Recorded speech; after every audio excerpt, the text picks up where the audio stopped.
충격의 시작. 당신 왜 이렇게 늦게 철이 들어요? 나는 장례식장 한 구석에서 떨리는 손으로 낡은 노트를 펼쳤다. 15년 전 60세에 이혼한 전 남편의 일기였다.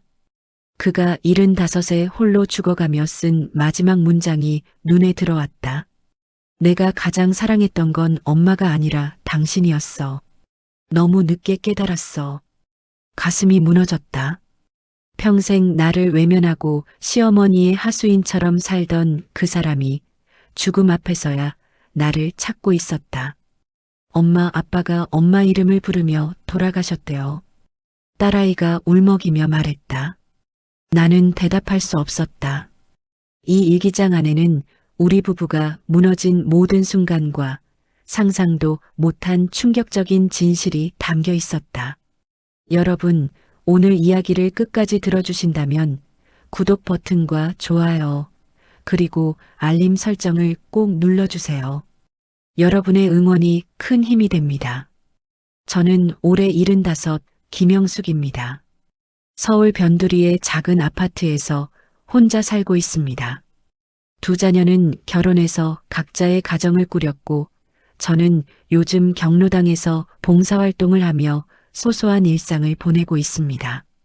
하지만 며칠 전 제 삶을 완전히 뒤흔드는 전화 한 통을 받았습니다. 새벽 4시 낯선 번호였습니다. 여보세요? 어머님, 아버님이 혼자 지내시다 고독사 하셨습니다. 아들의 목소리가 떨리고 있었습니다. 하지만 아버님이라는 단어가 귀에 들어오지 않았습니다. 15년 전 60세에 이혼한 사람, 이제는 남이 된 사람이 세상을 떠났다니. 알았다. 어디로 가면 되니? 나는 담담하게 대답했습니다. 전화를 끊고 차가운 창밖을 바라봤습니다. 속으로 생각했습니다. 그 사람도 결국 혼자 가는구나. 시어머니 그렇게 모셨는데 끝은 혼자였네. 가슴 한구석이 저릿했지만 눈물은 나오지 않았습니다. 장례식장으로 가는 차 안에서 나는 오래된 기억을 꺼냈습니다. 결혼한 지 1년쯤 됐을 때였습니다. 저는 은행원이었고 남편 박진수는 중견기업의 과장이었습니다. 우리는 연애 3년 만에 결혼했습니다. 하지만 시어머니는 처음부터 달랐습니다. 신혼집에 찾아온 시어머니가 냉장고를 열어보더니 코웃음을 쳤습니다. 뭐야 이게, 반찬 하나 없네. 우리 진수 뭘 먹고 살아? 어머님, 저희 둘 다 바빠서 외식을 주로 해요. 외식? 젊은 것들이 돈을 물 쓰듯 하네.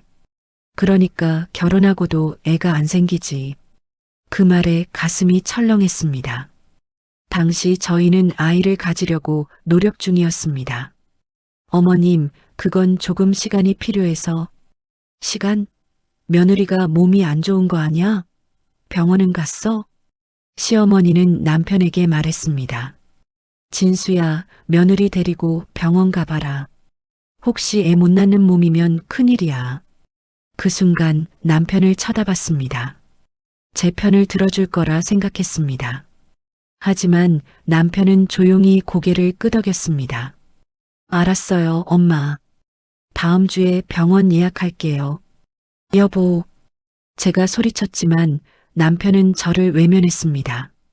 그날 밤 저는 화장실에서 혼자 울었습니다. 변기 뚜껑을 닫고 앉아서 소리를 죽여가며 울었습니다. 속으로 생각했습니다. 이게 정말 결혼 생활인가? 나는 사람이 아니라 애 낳는 도구인가? 결혼 2년 차 드디어 임신을 했습니다. 기쁨도 잠시, 시어머니가 매일 우리 집에 들락날락했습니다. 영수가 임신했다고 누워만 있으면 어떡해. 움직여야 순산한다. 어머님, 의사 선생님이 조심하래요. 촉이라서요. 의사가 뭘 알아. 나도 애 셋 낳았어. 내 말 들어. 시어머니는 제가 먹는 음식까지 간섭했습니다. 이런 거 먹으면 애한테 안 좋아. 내가 해온 미역국 먹어. 어머님, 저 미역국은 잘 안 맞아서요. 안 맞긴 뭐가 안 맞아. 산모는 미역국 먹어야 해. 입덧으로 고생하던 저는 결국 토하고 말았습니다. 그런데 시어머니는 화를 냈습니다. 에휴, 내가 정성껏 끓인 걸 토하다니. 요즘 며느리들은 참. 남편에게 말했습니다. 여보, 나 좀 쉬게 해줘. 어머님이 매일 오시면 너무 힘들어. 남편은 한숨을 쉬었습니다. 엄마가 널 위해서 오시는 건데 왜 그렇게 말해? 좀 참아줘. 참으라고? 내가 지금 얼마나 힘든데. 그래도 어른이잖아. 좀 이해해줘. 그날 밤 저는 베개를 안고 소리 없이 울었습니다. 속으로 생각했습니다. 이 사람은 평생 내 편이 되어주지 않을 거야. 출산 한 달 전 저는 남편에게 말했습니다. 여보, 산후조리원 예약했어. 뭐, 얼마나 하는데? 2주에 300만 원이야. 내가 모아둔 돈으로 낼게. 그런데 남편이 버럭 화를 냈습니다. 300만 원? 미쳤어? 그 돈이면 엄마 모시고 여행 갈 수 있어. 여보, 지금 무슨 소리 하는 거야? 엄마가 집에서 봐주신다잖아. 왜 돈을 낭비해? 산후조리는 중요해. 이건 내 건강 문제야. 건강? 우리 엄마도 집에서 조리했어. 괜찮았어. 결국 산후조리원은 취소됐습니다. 시어머니가 집으로 들어왔습니다. 출산 후 지옥이 시작됐습니다. 영수가 애 왜 이렇게 울어? 젖이 안 나오나? 어머님, 제가 최선을 다하고 있어요. 최선? 이게 최선이야? 애가 계속 배고파 하잖아. 밤낮으로 아이를 돌보느라 잠도 못 잤습니다. 그런데 시어머니는 새벽 3시에 저를 깨웠습니다. 영수가 애 기저귀 갈아줬어? 어머님, 제가 지금 너무 피곤해서요. 피곤? 애 엄마가 피곤하면 어떡해. 일어나. 남편은 옆방에서 코를 골며 자고 있었습니다. 어느 날 참다 못해 외쳤습니다. 어머님, 저도 사람이에요. 좀 쉬게 해주세요. 그 순간 시어머니가 뺨을 때렸습니다. 뭐, 내가 감히 시어머니한테 소리를 질러? 뺨이 얼얼했습니다.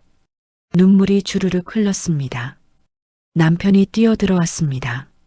무슨 일이에요? 여보, 어머님이 저를. 하지만 시어머니가 먼저 말했습니다. 진수야, 내 마누라가 나한테 소리를 질렀어. 내가 얼마나 애 봐주느라 고생하는데. 남편은 저를 쳐다봤습니다.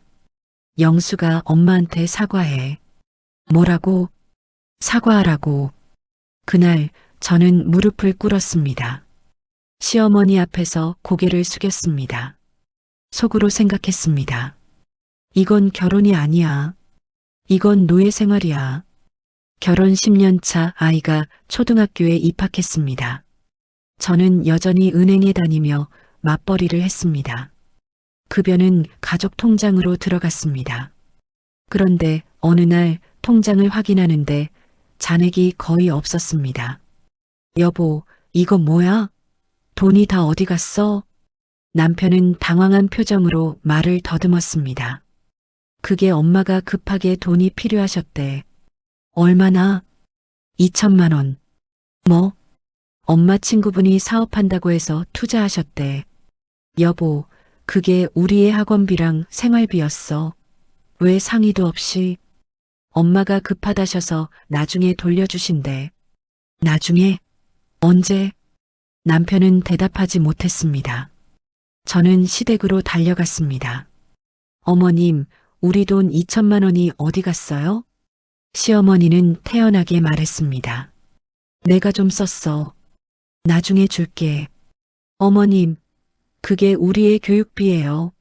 어떻게 상의도 없이. 뭐, 며느리가 감히 시어머니한테. 내가 진수 키우느라 얼마나 돈 썼는데. 이 정도는 당연한 거야. 어머님, 이건 아니에요. 나가. 내가 뭔데 나한테 이래라 저래라 해. 결국 그 돈은 돌려받지 못했습니다. 투자는 사기였고 시어머니는 내가 속은 거야라며 책임을 회피했습니다. 남편에게 따졌습니다. 여보, 우리 이렇게는 못 살아. 어머님이 너무 심해. 엄마도 실수하신 거잖아. 좀 이해해줘. 실수? 2천만 원이 실수야? 그래도 엄마야. 부모 공경해야지. 그날 밤 저는 이불을 뒤집어 쓰고 울었습니다. 속으로 생각했습니다. 이 사람한테 나는 아내가 아니야. 그냥 엄마를 위한 ATM이야. 결혼 25년 차, 저는 유방암 진단을 받았습니다. 2기였습니다. 수술과 항암 치료를 해야 했습니다. 남편에게 말했습니다. 여보, 나 암이래. 남편의 얼굴이 굳었습니다. 그럼 치료해야지. 응. 수술 날짜 잡았어. 옆에 있어줄 수 있어? 남편은 잠시 망설이다 말했습니다. 그날 엄마 생신인데. 뭐? 엄마 칠순이야. 가족들 다 모이기로 했어. 여보, 나 암 수술인데? 나도 알아. 근데 엄마 칠순은 한 번뿐이잖아. 가슴이 무너졌습니다. 그럼 나는 누나한테 부탁할게. 누나가 병원에 있어줄 거야. 수술 당일 남편은 오지 않았습니다. 신우이가 왔습니다. 올케 언니, 오빠가 미안하대요. 괜찮아요. 하지만 괜찮지 않았습니다.